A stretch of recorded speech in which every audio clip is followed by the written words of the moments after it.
I've said this again and again on my channel, and my opinion will probably never change.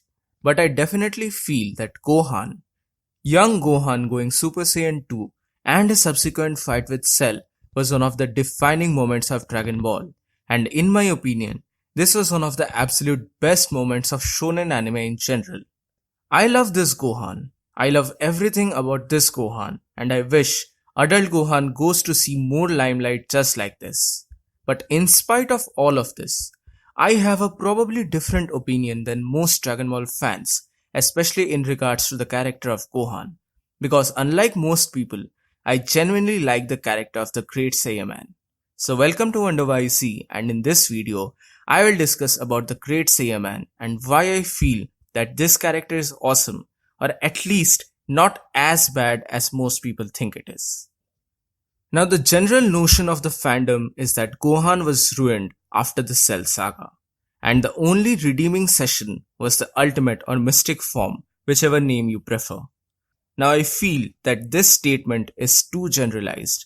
Sure, Ultimate Gohan was really badass, and his interactions with Super Buu was really cool, but it doesn't really follow the character growth of Gohan that we all know and love. Now, please bear in mind that this is just my personal opinion, and I'm not sarcastically shitting on the character of Gohan. I'm a huge Gohan fan myself, and that is the reason why I wanted to share this opinion of mine. Yes, you are absolutely free to agree or disagree with me. Now, I personally found the Great Saiyaman really funny and hilarious. But in the disguise of that fun and goofy element lies the serious distress and mental trauma that Gohan went through in his childhood. Unlike his father and the other Saiyans, Gohan is not someone who loves to fight. He had to fight because of the stakes involved, but unlike Goku, he was not really a fan of it.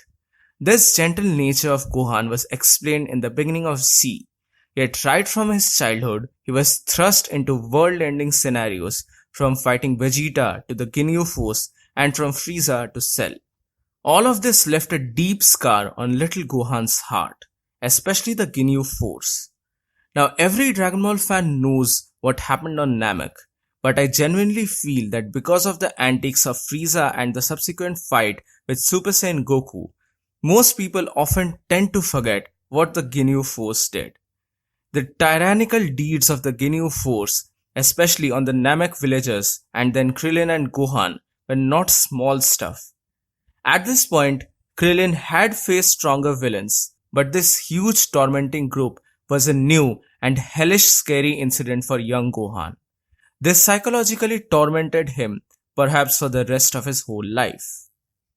However, peace was restored after the Cell saga, so Gohan stopped his training and started focusing on the things that he actually wanted to do in life, that is, becoming a scholar. But when terror started to rise in the city again, Gohan was no longer a Z fighter.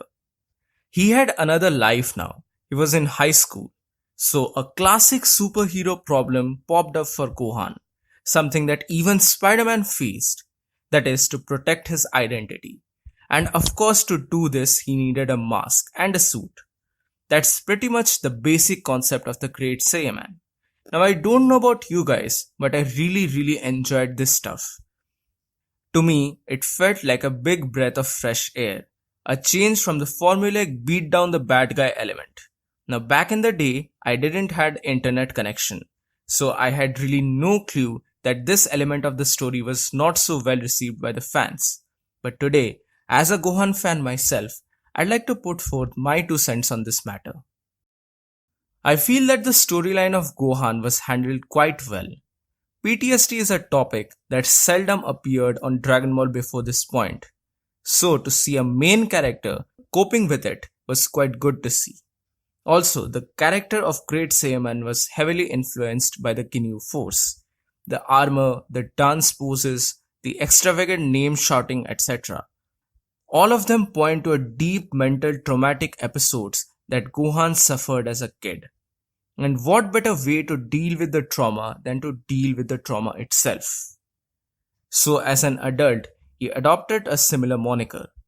The Great Saiyaman was a quite interesting design as well, something that we had not seen a lot in Dragon Ball previously. Now, on a more personal note, I'm a huge fan of the tokusatsu genre. So, seeing the return of a mass superhero in Dragon Ball always made me happy.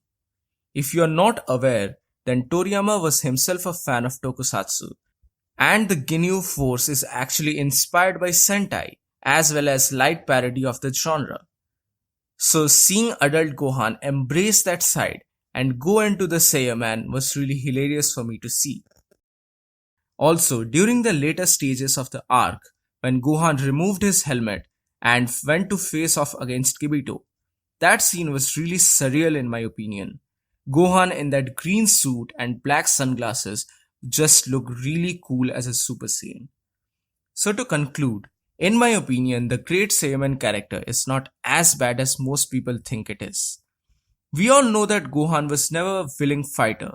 Contrary to his father, he fought only when it was absolutely necessary, that is, dire consequences. That, combined with the Sentai references and the PTSD recovering aspect, makes me think that the Great Saiyaman was actually awesome. Also, I guess we should never forget this power couple. I really hated it when they totally ruined Vidal's character in Super. But that's a video discussion for another day. Now, of course, I definitely love Super Saiyan 2 Gohan. It was one of my favorite scenes from all of anime. But still, that doesn't mean I hate this version of Gohan. Great Saiyaman is awesome. So that's it for today. Thank you so much for watching this video. Like, share and subscribe for more, and don't forget to mention your thoughts in the comment section below. This is WonderYZ and I'll see you soon in the next video.